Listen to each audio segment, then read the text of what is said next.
Twilight's World. Written by Groucho Pony. Read by no one and nobody.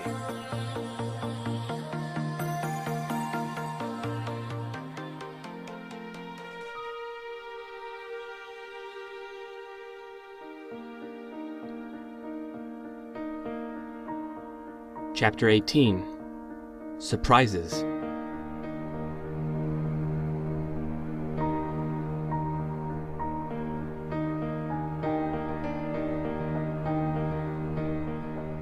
To say that Princess Celestia was upset to see the ponies before her would be an understatement. But through countless years of practice, she managed to hide the full extent of her displeasure.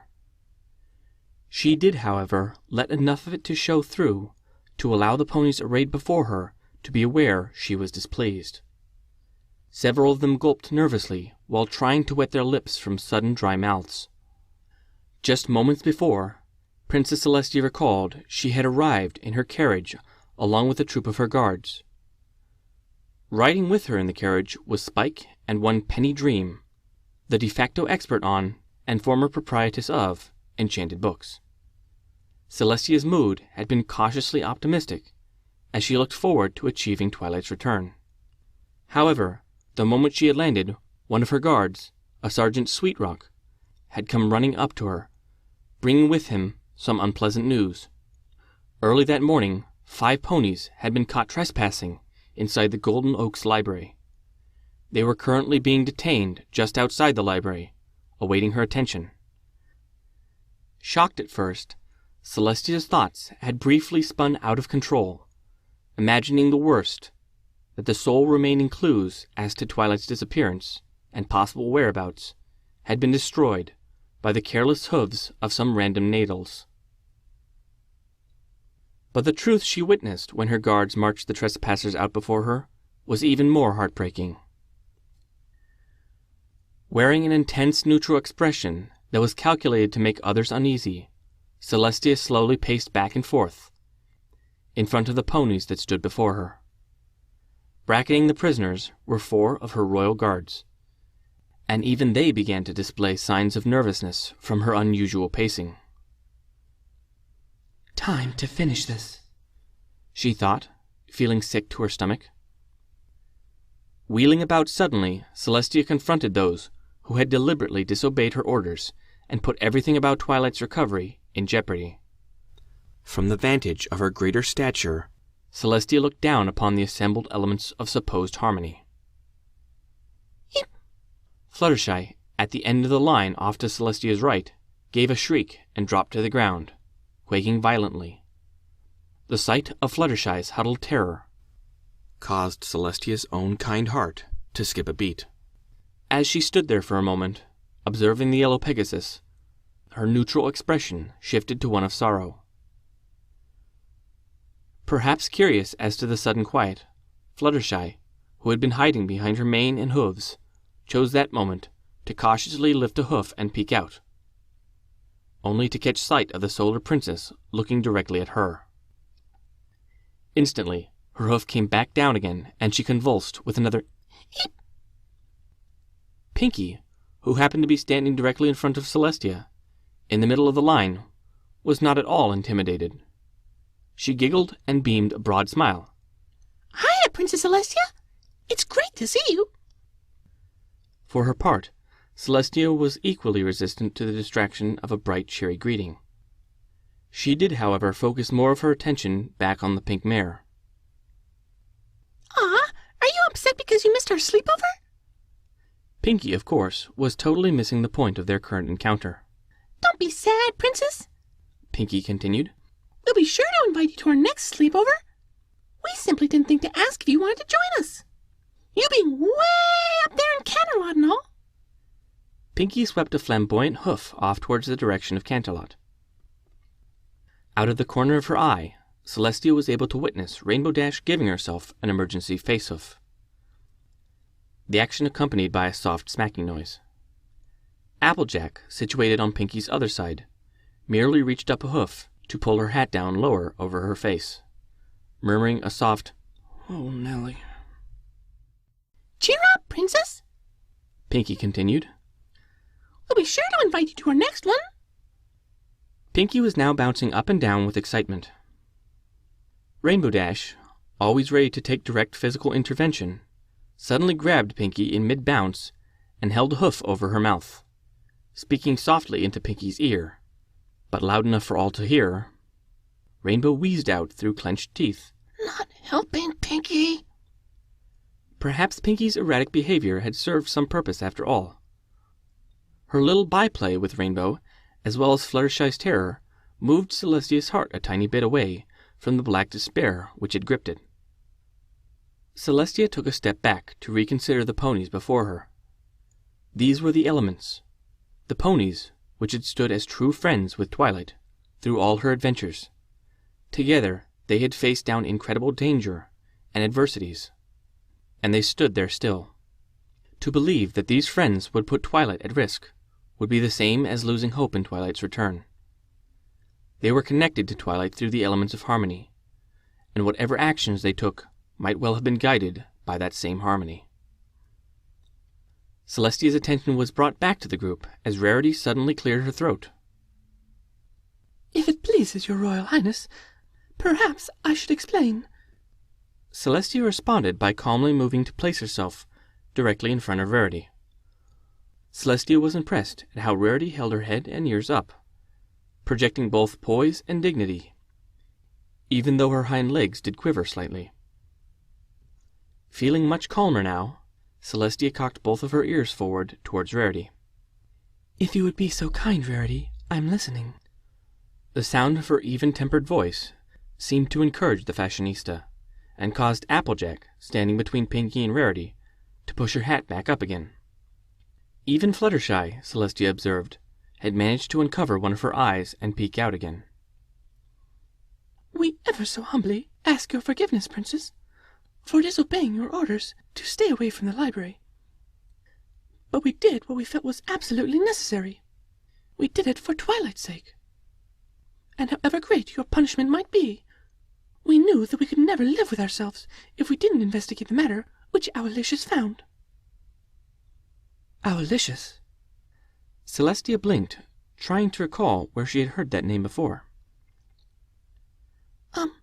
Twilight's pet owl, Your Highness. Fluttershy suddenly spoke up from the ground where she still huddled. She had uncovered her head to do so. He came to us yesterday to tell us that he had seen something strange in Twilight's study. Pet owl? Something strange? If Celestia didn't know Fluttershy any better, she might have assumed that she was being pranked. But Celestia did know Fluttershy, and she knew that the yellow mare had an uncommon rapport with animals, stronger even than her own. Pinkie chose that moment to clarify the situation. That's right! Owlie here came to tell us that he saw something glowy in the library. Pinkie began to pick up speed. And then Rainbow said, and then Owlie said it was lots of glowy things. And then I said, maybe they're ghosts. And then Rainbow wanted to punch the ghosts. Pinkie's voice suddenly cut off as a globe of soft yellow light enveloped her head. Pinkie continued to gesticulate even as her mouth remained in animated motion. Forgive me, ladies, and especially you, Pinkie. Celestia bowed her head. But I find that my patience has been sorely tested these last few days. Rarity, if you would please continue. Rarity cast a worried glance at Pinkie, who continued talking, oblivious to the fact that she was doing so in total silence. Yes, well, perhaps I should start over and explain more fully. Celestia smiled at Rarity's wise decision. When Owlicious came to us, we learned that he had been present in the library the night we first learned the details of how Twilight had come to be missing. Owlicious was there when you gave your instructions that the library was not to be disturbed, and he took it upon himself to guard Twilight's study. Oh, it was such a terribly brave and selfless thing to do. But what else would one expect from Twilight's assistant? Hey!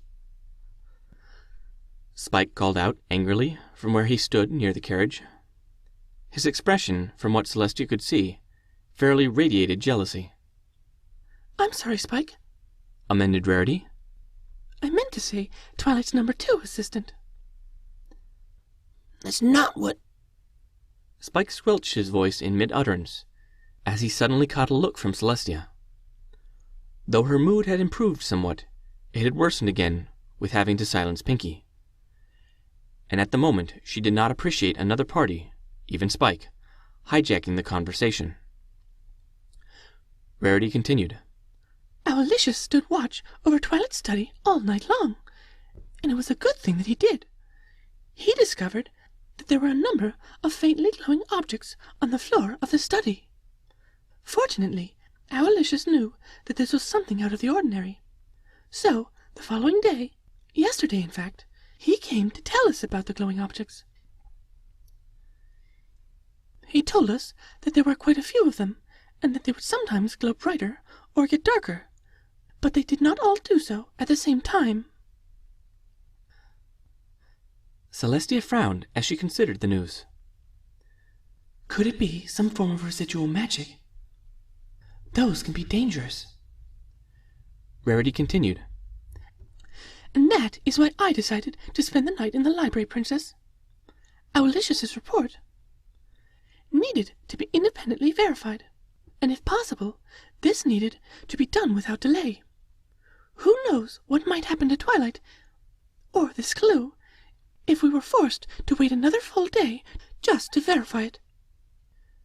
Rarity bowed her head, as though awaiting Celestia's judgment. As she heard the story, Celestia was pleased to discover the leadership being displayed by the alabaster fashionista. Rarity's reasoning was sound and did much to justify what she had done. Still, Celestia had yet to hear the full story. And so you spent the night in the library. What did you discover? Was there anything worthy of note? Celestia asked. Yes, Your Highness. We all saw the glowing lights. Rarity raised her head again and glanced meaningfully about at the other elements. Just as Owlicious described them. I did approach one of the glowing lights, but I was unable to sense any magic in them. Nor could I detect any residual magic upon it or any magical aura coming from it. What kind of spells did you use? Celestia asked, more sharply than she had intended. Rarity blinked, caught by the sudden bite in Celestia's voice. Why, none, Your Highness. I know my limitations. I only used my passive magic senses to determine if there was any magic or aura to be sensed. As I said before, I was unable to sense anything. My apologies, Rarity. Celestia dipped her head briefly towards the white mare. I was merely worried that the use of active magic may have contaminated the scene, making our own investigations that much more difficult. But I see now that you kept your wits about you, and I commend you for that. Applejack cleared her throat, drawing Celestia's attention. You're forgetting something, Rarity. Celestia turned her attention from Applejack back to Rarity. Was there something else? Oh, yes. Sorry, Your Highness. Yes, thanks to Applejack's clever thinking, we did discover something important. Applejack suggested that we simply turn on the lights in Twilight's study to see what it was that was making the glow. Well, at first that didn't work too well, because under the bright lights we couldn't see anything that was glowing. But after a bit of experimentation with dimming the lights down low enough, we found out that the glow was coming from some of the scraps of paper that had been blown out of the destroyed book. The paper scraps were glowing? Celestia asked in surprise. Yes, Your Highness, but not all of them were involved. The glow was only given off by the ones that appeared blackened, which we had originally supposed to be burned. The unburned scraps of paper never glowed. Oh, and don't forget the smell! Pinky chimed in, having somehow managed to escape her voice trap, which now englobed a tiny green alligator. Celestia blinked at the sight. The alligator blinked back at her, right eye followed by left eye. The glowing objects had a smell? Tearing her attention away from the alligator, Celestia tried to make sense of Pinky's last statement. Well, yes, Your Highness, but none of us could agree on what we smelled.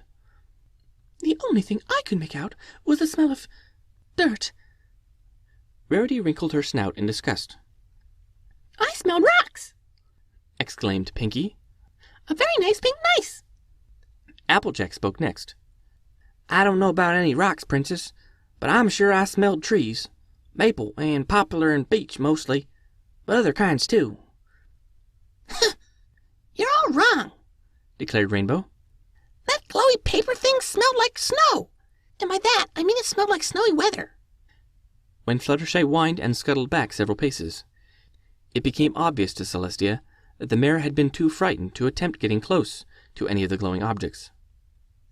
These are all intriguing clues, Celestia thought to herself. It's obvious to me that those scraps of paper are actively involved with whatever happened to Twilight. She shuddered to think of what may have happened if any pony had given the order to clean up this mess. Celestia's frown had by now fully disappeared, and she could feel her previous optimistic mood slowly returning. One more thing, Miss Rarity. If you chose to spend the night at the library, how is it that all of you were arrested this morning? As she said this, a faint smile played about her lips, too tiny for the other ponies to catch. I reckon that's my fault, Your Highness. Applejack spoke. I knew Rarity weren't feeling too well. None of us were. Well, with Twilight being gone and such. So I volunteered to help keep her company. And then Rainbow decided to join us. Hey! A feisty Rainbow Dash spoke up. I told you that if there was something doing that had the slightest chance of helping Twilight, then I needed to be doing it. And then I suggested that we make it a sleepover. Sorry for not inviting you, Princess. Pinky lamented sorrowfully. Celestia's lips quirked slightly as she repressed a smile. And then Pinky convinced Fluttershy to join us, so she wouldn't be spending the night all terrified and alone, concluded Rarity. Celestia sighed inwardly to herself. The element bearers had once again performed admirably, beyond her expectations. Guards, you may return to your duties. I find that the bearers of the elements have acted in a responsible manner and are hereby exonerated from all charges against them. Girls, please stay with me for a moment. Celestia waited until the guards had moved off a distance. Thank you, ladies. Once again, I find myself amazed by the friends Twilight has found. Rather than waiting quietly, in meek and passive obedience to my flawed orders, you chose instead to do that which you knew to be right. Your actions, ladies, may have brought us some vital clues to understanding what has happened to Twilight. Indeed, without this knowledge, we may have done something irrevocable and lost her forever. What do you mean, lost her forever? Rainbow Dash spoke up, her voice full of anxiety. Princess? She hurried to add the missing honorific. I mean just that, Rainbow Dash. Now that we know there is something special about those paper fragments, we will be sure to treat them with the respect they deserve. But without this news you have brought to me, it is all too easy to imagine that some pony might simply clean them up, or perhaps unthinkingly break whatever lingering magic they represent. Hearing this, Rainbow gulped and backed off a pace. And one more thing, ladies.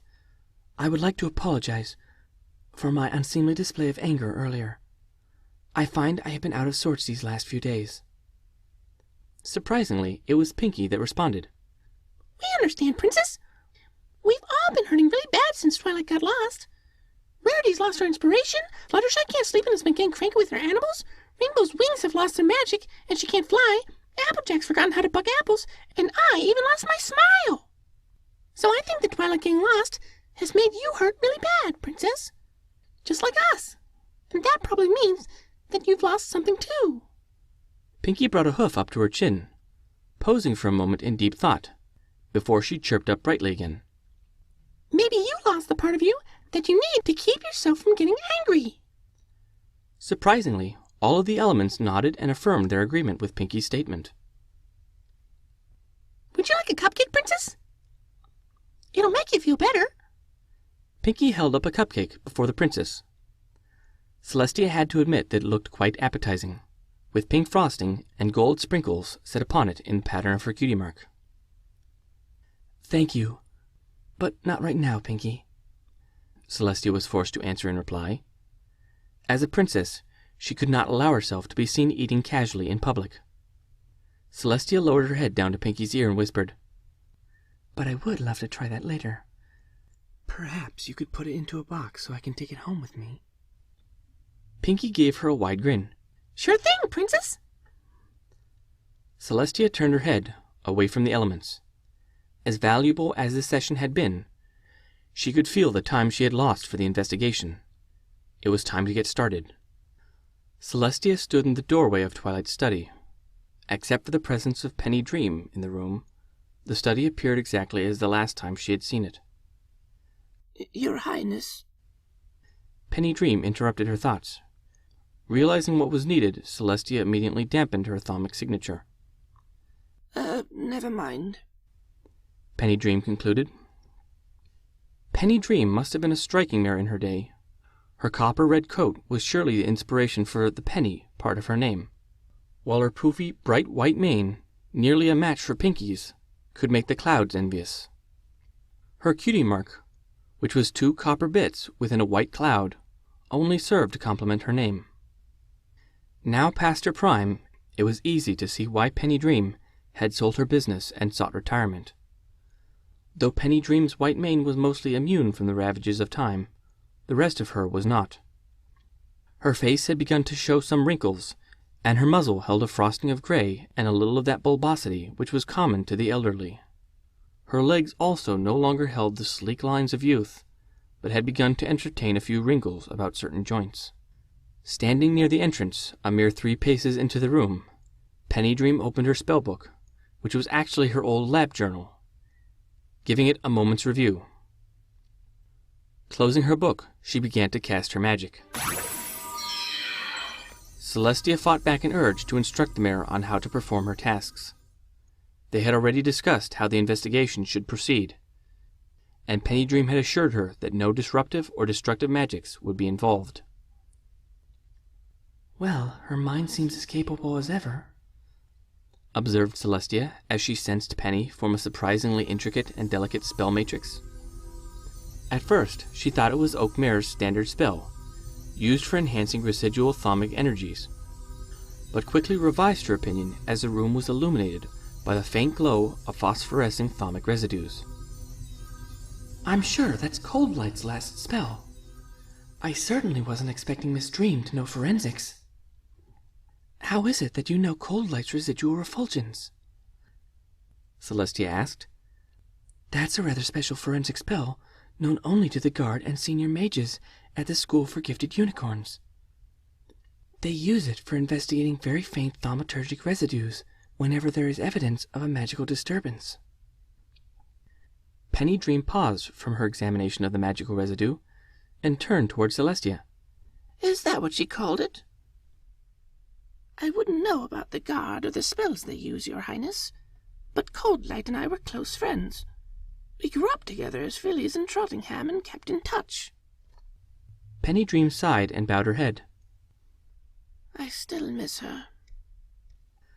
Celestia sighed inwardly as she remembered Coldlight and the tragic incident with the defective chariot. Still, when she and Luna had interviewed Penny Dream, shortly after breakfast that morning, they had caught nothing to indicate her association with Coldlight. That was probably because the questioning had been focused on Penny Dream herself and the magic behind her books. In hindsight, their interview had been all too brief. They had cut it off after discovering that Penny Dream had developed her own special talent into these same magic books, not as a nefarious plot, but as the realization of a lifelong dream. Penny Dream's special talent was the ability to create and enter the world of whatever story she was reading. As a filly, and even as a young adult, she had taken great joy in entertaining young foals, taking them with her on thrilling adventures into the world of their favorite books. But her joy became a dim memory as the adult world brought with it its own burdens, such as working for a living. Such stories as most adult ponies were interested in were too embarrassing and graphic for Penny to dare venture into. taking an adult into their fantasy world was to her either boredom or nightmare, sometimes both. Eventually, Penny Dream found a way to make use of her special talent by becoming a writer of adventure stories, and a successful one at that. Using her talent, she merely had to live the adventure and then write it up. It was a living, but she found it unsatisfying. To Penny Dream, the written word, taken without her talent, was a hollow experience. Feeling frustrated and missing out on the joy of bringing other ponies into the world of a story, Penny Dream conceived the notion that it might be possible to imbue the book itself with her own special magic. Finding a way to replicate the mysterious workings of her special talent had been an arduous task, filled with many trials and disappointments. It took her 15 years of fumbling research and development, without even the benefit of an education in Celestia's School for Gifted Unicorns. But Penny Dream eventually achieved her dream of creating her magic book. It did not perform precisely as did her own talent, but it did allow the reader to participate in the worlds created by written words. Sadly for Penny Dream, by the time she realized her dream of bringing her special gift to the masses, most of life had already passed her by. Her fortune was spent, her notoriety as an author had faded, and age and declining health sapped her strength. Penny Dream woke from her fugue and resumed speaking, waking Celestia from her own musings as well. Cold light was always a great help to me when I was trying to develop my magic book, always encouraging me to keep on trying, and giving me new ideas that I could try. That magic book has as much of her magic in it as it does mine. That's it, Celestia crowed in sudden understanding. That's how Penny Dream obtained those restricted spells. Working for the guard as she did, Cold Light certainly had access to spells and ideas from that section of the library. Penny Dream was still talking. Along the way, she developed these diagnostic spells for me. They were incredibly useful, allowing me to diagnose and understand how my spell components were failing and breaking. Again, Celestia had a flash of insight. And now I understand how Cold Light came up with those forensic spells so rapidly during the Unicorn Bomber incident. She must have based them on the work she originally did for Penny Dream. Laying aside the question of how Penny had obtained her diagnostic spells, Celestia now looked about, taking an interest in the thaumic residues that had been revealed. It was not a pretty scene. Obscuring the entire room was a thick fog that blanketed everything like a pink miasma. Within this fog, she could make out several bluish blobs of thaumic residue, which only happened to be visible due to their close proximity to the doorway where she stood.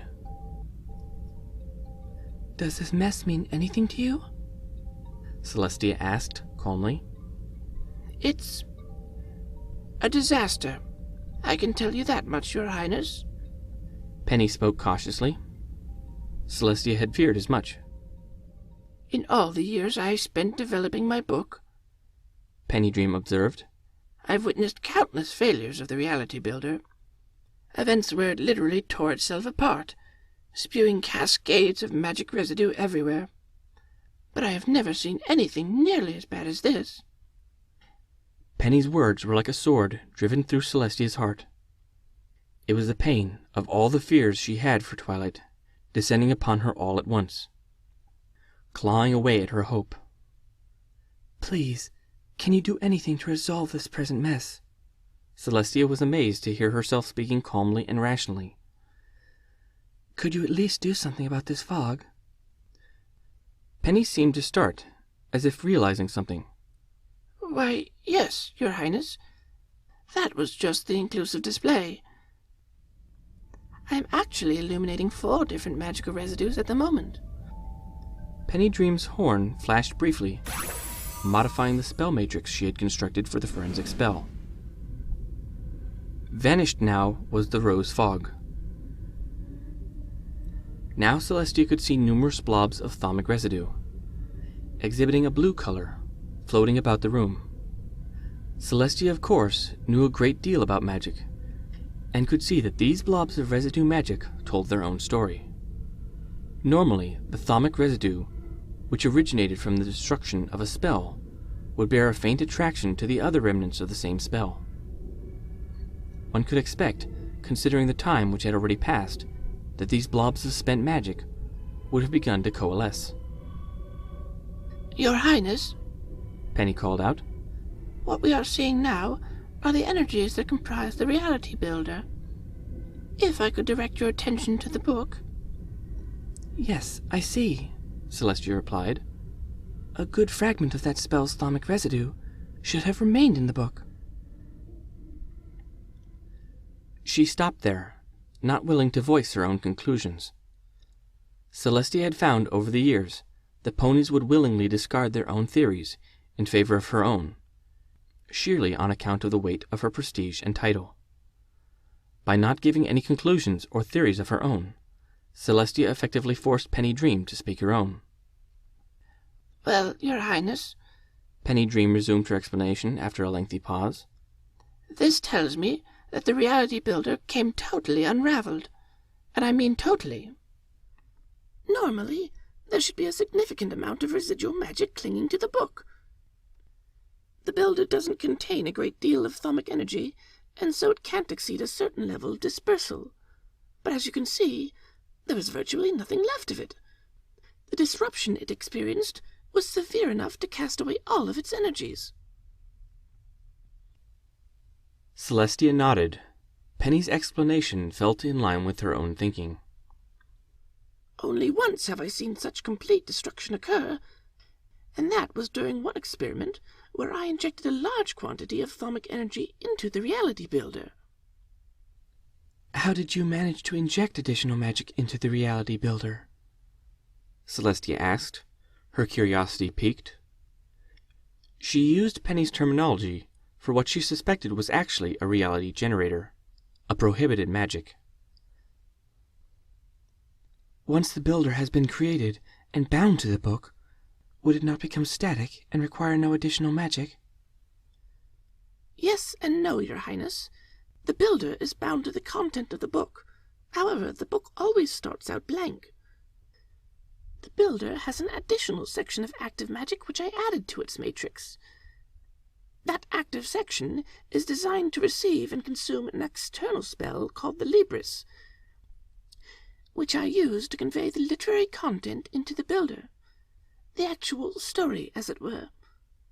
Once it does so, the book contains and displays the printed story.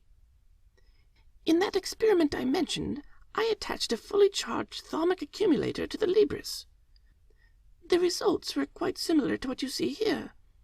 Why would anyone attempt to inject thaumic energy into the book like that? Celestia could not imagine any scenario by which Twilight would take to perform such an irresponsible experiment on a book she intended to give as a gift to Spike. After a while, she shelved her fruitless speculations. What about the other thing you mentioned? The Libris? She asked. Another flash from Penny Dream's horn, and the floating blue blobs were replaced by a cone of fine green particles, spraying out from the book's epicenter. One larger green blob floated near the book. Oh dear, Penny announced in a shocked voice. Please explain, commanded Celestia, unable to interpret what she was seeing in front of her. that green blob near the book is typical residue I would expect to see from the Libris spell itself. But that fine spray of green particles is what's left of the Libris' literary content. I'm afraid that little of the story made its way into the builder. How would the generator function if there was no story content? Celestia was forced to ask. What would happen to a pony caught in such a reality? Penny Dream's eyes expanded their irises dramatically and then shrunk down. Are you saying, Your Highness, that some pony was caught up in this disaster? It hadn't been intentional, but suddenly Celestia realized that she had neglected to inform Penny Dream that a pony had indeed been involved. Yes, Was Celestia's simple reply. now please, tell me if you know. What effect would the lack of story content have on the builder and the pony caught up in it? Penny Dream began to shake, and her legs slowly folded underneath her. I don't know. She sobbed. In all my experiments, I never attempted entry into a blank or damaged reality. Are you sure that a pony was transported into this book? Celestia nodded. Who was it? Penny asked. Princess Twilight Sparkle. Celestia felt like breaking down in tears as she spoke the name of her former student and now Sister Alicorn. She was sure that her eyes were watery. No. Penny Dream responded in anguish at hearing how her life's work had been responsible for hurting the newest princess. She fell down, burying her head in her hooves, weeping. Though her own heart was breaking, Celestia nevertheless found the compassion within her to comfort another of her little ponies. She immediately lay down and placed one of her wings over the elderly mare. A motherly nuzzle over her neck also seemed to help.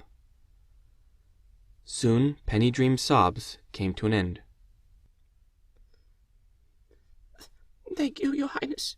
Your kindness is far more than I deserve. Celestia retreated by getting back on her own hooves, allowing Penny to rise up as well. With a final sniff, Penny Dream illuminated her horn and caused the forensic spell, Residual Refulgence, to shift again. Once again, the traces of another spell contained within the workings of the magic book was revealed. This thaumic residue appeared as visible entities within the room. Their arrangement was quite striking. Strings of tiny golden bubbles formed themselves into chains, extending outward from a golden haze, occupying the location where Twilight had sat. They arced gracefully upwards and outwards before descending down again.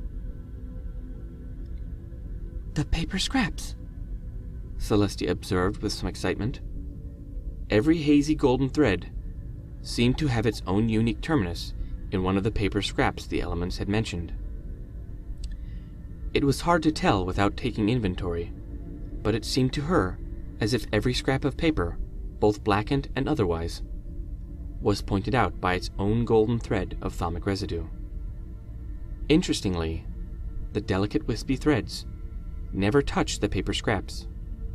They faded out at about a hoof's distance away from the paper scraps.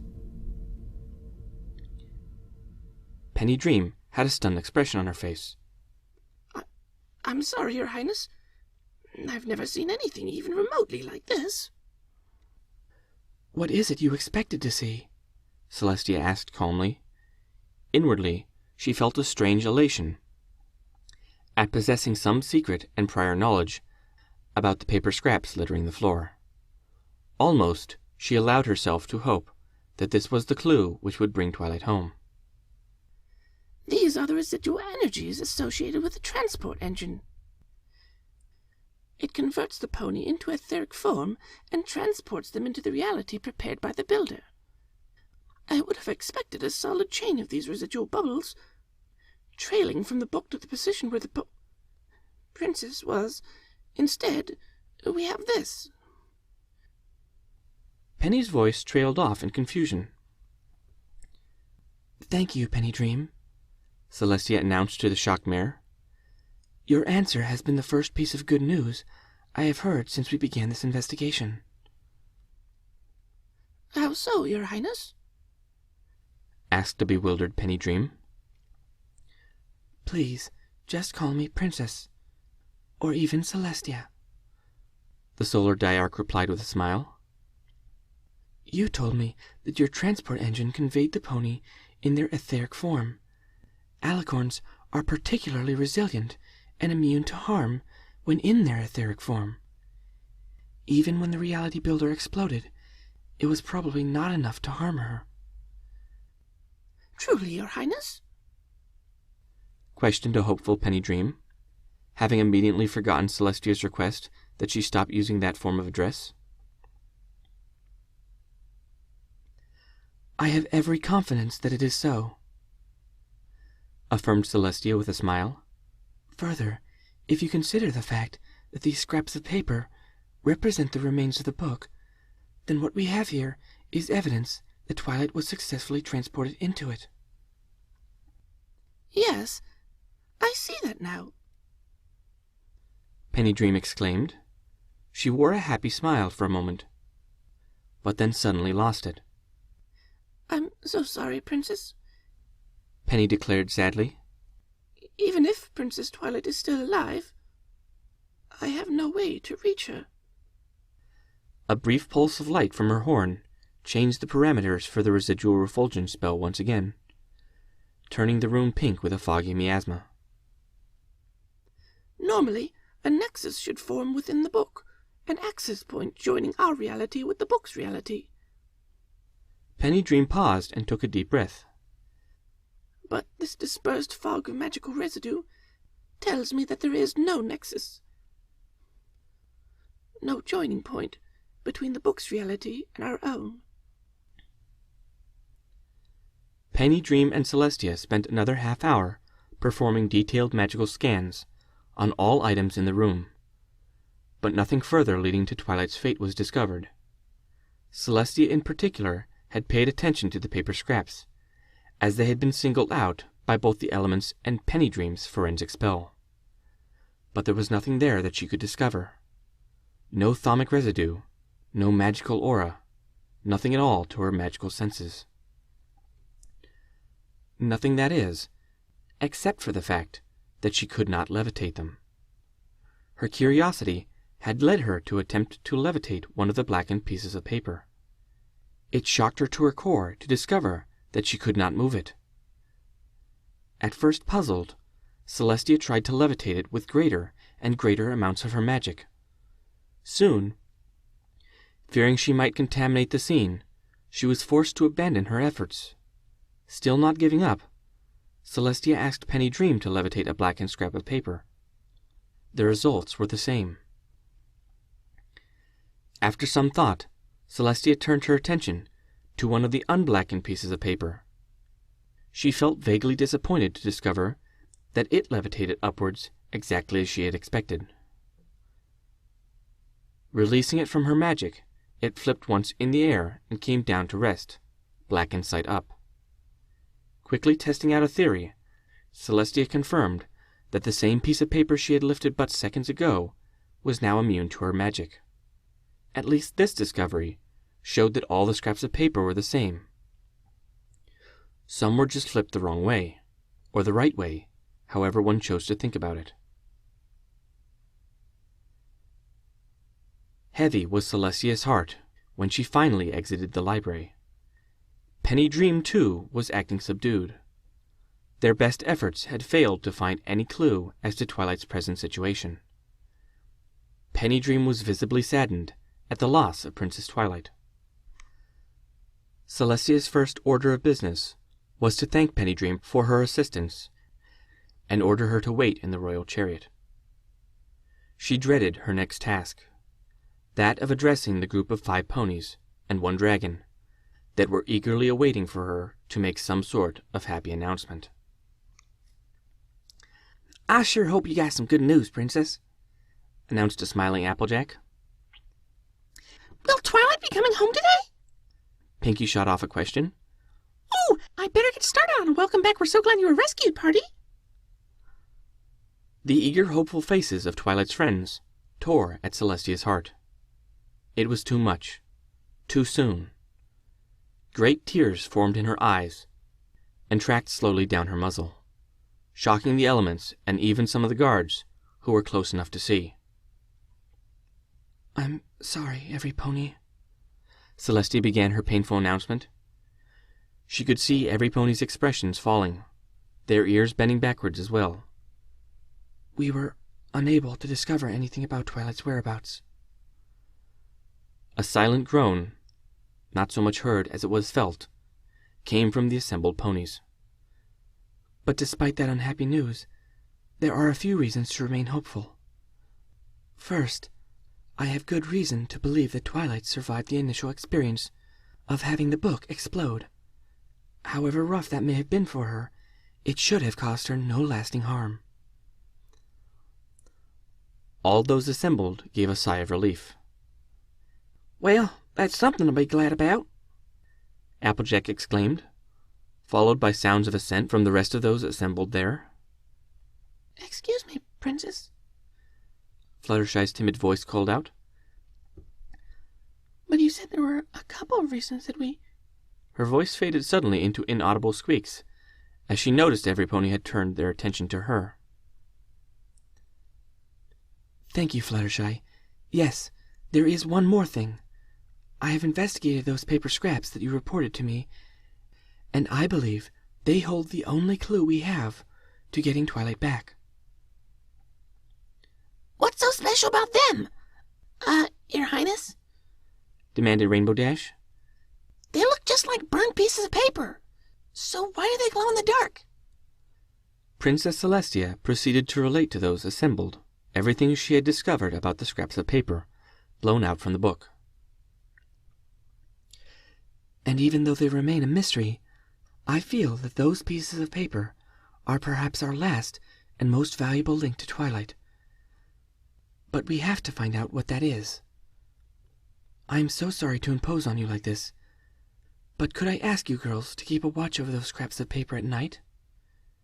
Please report anything unusual that happens with them. And this will give them something useful to do, to keep them out of trouble. Celestia thought privately to herself. Spike, you won't be returning with me. I want you to stay here in the library. You should be fine if one or more of the girls stays here with you every evening. Spike's face lit up with joy at the prospect of returning home and being able to help. Now remember, Spike. Celestia lowered her head down to look him in the face. I want you to send me a report every morning, even if there's nothing to report. Yes, ma'am. Spike brought up his right foreclaw and saluted in guard style. Addressing the assembled elements, Celestia attempted to encourage them with a few parting words. Even though Twilight is still lost, we still have hope. Don't... Whatever Celestia had been about to say was left unsaid as a curl of sparkling rose-colored smoke darted in front of her and with a tiny pop transformed itself into a scroll. Suddenly, Celestia felt her magic grow unsteady as she caught the scroll.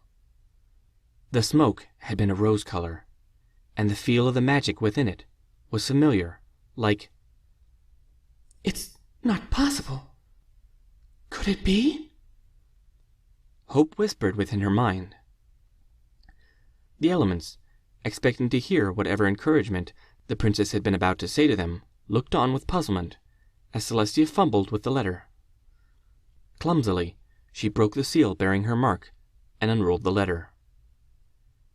Dear Princess Celestia, it has been a long time since I wrote you a friendship report. As she read the letter, Celestia had to stop numerous times to blink the tears out of her eyes. Her little Twilight was alive, and somehow, incredibly, had managed to contact her. Joyously, she tossed her head about in a large circle, causing an enormous rolling wave to pass through her mane, the sight of which caused every pony's eyes to pop. Suddenly, Celestia's eyes expanded as a thought struck her. Oh no! Whatever chance allowed Twilight to send me a letter from another universe might not last long. I'll need to reply immediately.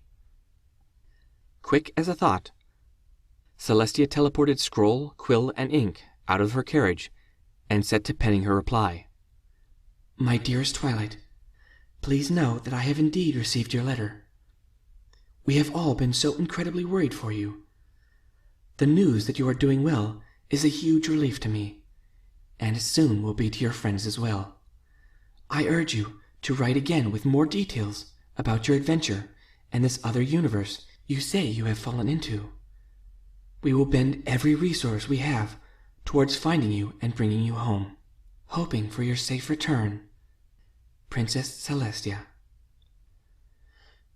Writing the letter had taken less than a minute, rolling it up and affixing her seal a mere moment, translating it into the magic smoke, which would send it speeding off to Twilight but a mere flicker of thought. Celestia watched anxiously as the smoke circled aimlessly around her head. Soon it slowed down, eventually dissolving away on the light breeze. Celestia's ears drooped. Spike must have been watching the letter's progress. I don't understand, Princess. When I send a letter that can't get through, it always returns. I used a variant of the normal spell, Spike. It sacrifices the ability to return the letter for the benefit of extended range. The ponies wore confused expressions. Celestia had been speaking to them when suddenly a letter had consumed her full attention for several minutes. Then she had attempted to send a letter, which had failed. If you don't mind me saying, Princess, Applejack began, that was some awful urgent letter. I hope it weren't something that takes you away from helping us find Twilight. Celestia gave Applejack a bittersweet smile. Dear Applejack, always grounded in the important things. Taking a deep breath, Celestia answered Applejack. Do not worry, Applejack. That letter was some good news for a change. In fact, I have an idea. Spike, if you please, would you read this letter out loud for every pony? She levitated Twilight's letter over to the young dragon. Of course, Princess. I'm always ready to help. He took the letter and began to unroll it. In truth, Celestia could have read the letter to them herself, but this way she would be able to observe their individual reactions when they received the good news. And Spike had certainly started off with a bit of excitement. Holy smoke! It's a letter from Twilight! The dragon shouted, his eyes bulging wide and his tail ramrod stiff. What? Exclaimed the entire group. Let me see that! Cried Pinky, grabbing the letter out of Spike's claws. It is! It's a letter from Twilight! She began jumping up and down in her excitement, neglecting to actually read the letter. Suddenly, a blue aura surrounded the letter, wisping it away from Pinky's grasp. Hey, I was reading that! Pinky mock grumbled. Actually, it kind of weren't, replied Rainbow Dash. Come on, Rarity! Let's hear what Twilight has to say! Spike, who became indignant at having the letter taken away from him, suddenly settled down with a happy smile, as soon as he realized Rarity had the letter. Celestia, for the most part, was enjoying their antics, hiding a smile behind her hoof. Rarity held out the scroll in front of her, clearing her throat, and began to read its contents. Dear Princess Celestia, it has been a long time since I wrote you a friendship report. A happy hum seemed to come from the others as they reveled in hearing Twilight's words. Yes, I know that I am now a princess, and that I no longer have a duty to report to you. But know this, in my heart, I will always be your faithful student. And even though this letter will never find its way to you, I have such desire to tell you what I have learned that I can barely contain myself. But Twilight, we did get your letter! Pinky shouted as loud as she could, as if Twilight just needed a bit of volume to hear her reply. Darn tootin' we did, added Applejack. Yeehaw! She screamed, flinging her hat upwards. Rarity wore a smile while she waited patiently for every pony to quiet down. Soon she resumed reading the letter. When you think you are lost, completely and irrevocably lost, lost without any hope and without light, at times like those, it is a true friend who searches for you in your darkness and guides you back to the light. I thought I was lost inside a pocket universe created by a damaged enchanted story. I thought I was lost in a story with no escape, no hope, and no friends. That all whom I met were fictitious characters, incapable of friendship. Rarity paused, perhaps dismayed at the grim tone of the letter. The other elements appeared equally shocked, and Spike's lower lip was quivering. Please continue, Rarity. Celestia spoke up, encouraging her with a gentle smile. Then I met some pony. Only he's not a pony. He's something called a human. And his name is Mike. At this point, Rarity's eyes expanded momentarily, and she acquired a quirky smile. When I first met Mike, I was near death's door. Oh no! Interrupted Fluttershy, suddenly concerned for the health of her friend. She squeaked, belatedly realizing that she had interrupted. Rarity continued. He saved my life and took me into his home. He has shown me kindness and generosity. He has been honest and loyal, and frequently made me laugh. In short, Mike has become my friend. While Rarity read those lines, Celestia observed each element straighten up and fill with joy, when her own element was in turn mentioned. Whoa, whoa, whoa! Interrupted Rainbow. Who's this Mike guy? How do we know we can trust him with our Twilight? I think he sounds like a nice Italian. Murmured Fluttershy so low that Celestia almost missed it. Privately, Celestia agreed with Fluttershy's opinion. Maybe he's Twilight's special sun pony. Pinkie suggested, startling Celestia so much that the ripple in her mane stopped for a second. A quick glance at Rarity's deepening smile told her that Pinkie was not the first to imagine such a thought. Maybe if y'all let Rarity finish reading, then maybe we can find out, suggested Applejack. Clearing her throat again, Rarity resumed. Only, I was drowning in despair, because, despite my initial joy at meeting Mike, I believed him to be no more than a character, a mere shell of a pony. Mike would use the word person instead of the word pony. I knew it! Rainbow exclaimed. He's a dirty no-good! She said, while smacking her four hoofs together threateningly. Rainbow, shush! Rarity admonished. There's more. Mike showed himself to be a true friend when he recognized my inner despair. He convinced me to divulge my fears, even though I knew such knowledge would destroy him. And then Mike did something wonderful. He banished those fears. You see, Mike proved to me, to my complete satisfaction, using nothing but logic and reason, that he was a real pony, or person, as he would say. And further to that, he showed me, again, to my complete satisfaction, that this universe where I find myself is in fact a real universe. Mike gave me so much today. I found out that I have a true friend. Today, I found out that I am alive in a new universe, full of limitless possibilities. And today, I found a hope that there is some way for me to get home. Because, as Mike told me, if I'm not lost in a pocket universe created by an enchanted book, then I arrived in this universe by some other mechanism. And I mean to discover what that mechanism is. Full of hope and abounding with joy, your faithful student, Twilight Sparkle. As Rarity lowered the letter, Celestia could see that her eyes were full of tears, just as her own had been. In fact, all the ponies, and even Spike, were sniffling back tears of joy. Somehow, none of them asked about sending a letter back to Twilight.